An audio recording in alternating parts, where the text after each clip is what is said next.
Today I'm going to be going over how to do the card spring. Let's get started right now.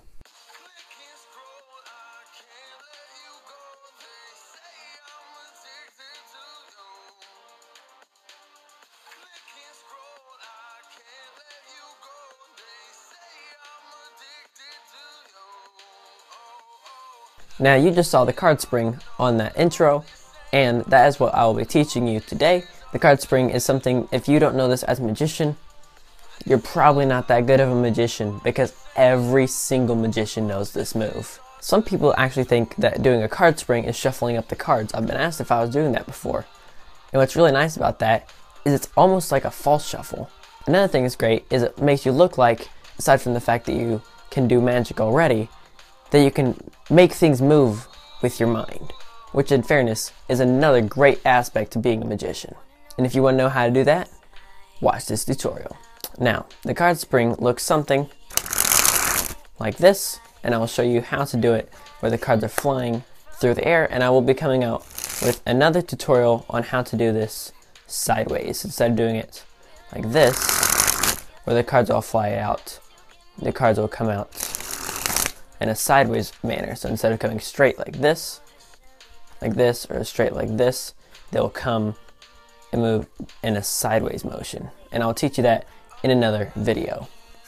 So let's get into how to do this move. Since I've already done the performance, I'm not going to do that again. Now first what you need to know is the grip.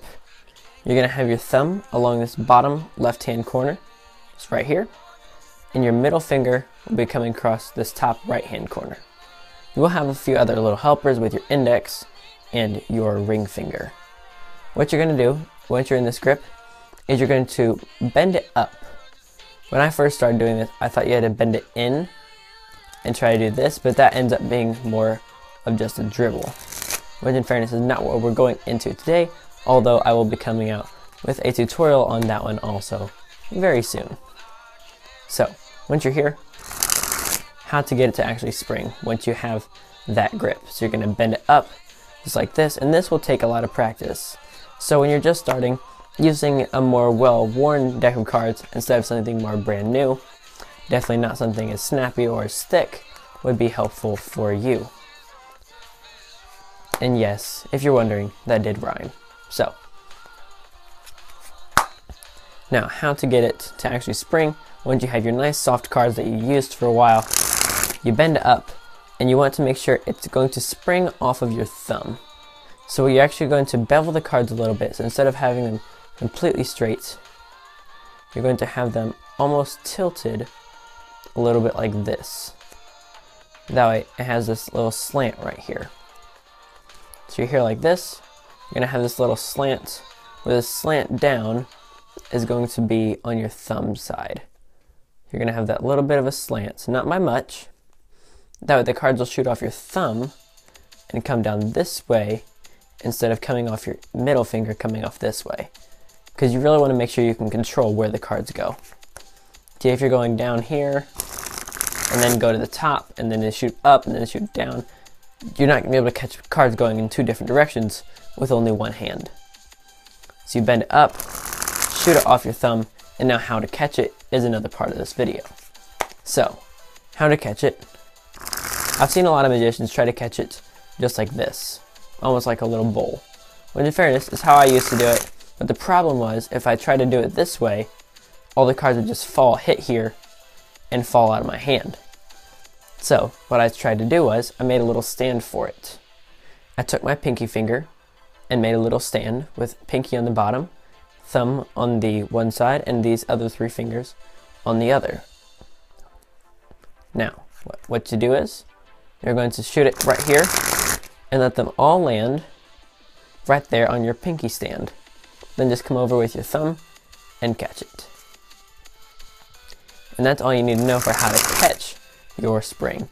Now, another few other tips is when you're starting off, make sure you just start off really small, like this. Just start off really close. I know it's like not that impressive so far, but just starting off close isn't that, it's not that it's a bad thing, it's just that you haven't developed the muscles in your hands to actually get it very big yet. Now, another thing that you'll probably realize that you're doing is you're probably going to do a little bit of this, which in fairness, you might feel like it's not quite where you want it to be, but again, this is just a muscle thing. So, you'll get a little bit better at that. The other thing is you don't want to do it all on one side. So you don't want to do it face down, square out the cards, and then do it face down again, and then square out the cards, and then do it face down again. Because what's going to happen is you're going to bend your cards all in the one direction. Now some magicians do like that, but if you want to keep them nice and even, turn it over every once in a while and do it with the cards facing the other direction.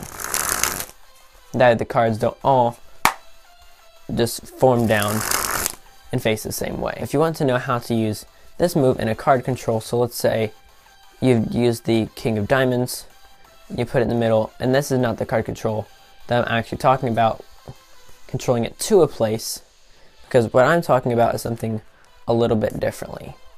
Now controlling it to where I want it to go, that's a whole different story, and I will link some of my card controls right up there. But what I'm talking about is currently all the cards are face down, as you can see, but then if you do something like this, where you just take the cards and you do a little card spring, although that was very sloppy, you do now have the King of Diamonds being the only card that's upside down in the deck, and I will have a tutorial for that one right up there. And in fairness, this does work a lot better when you have better cards than this, because these are very stiff cards. So I will show you how to do that move right up there, and that will also be down in the description. Now if you want to subscribe, and just click right up there, and to watch another video, click there. Thanks for watching. This is Card Perfect, signing off.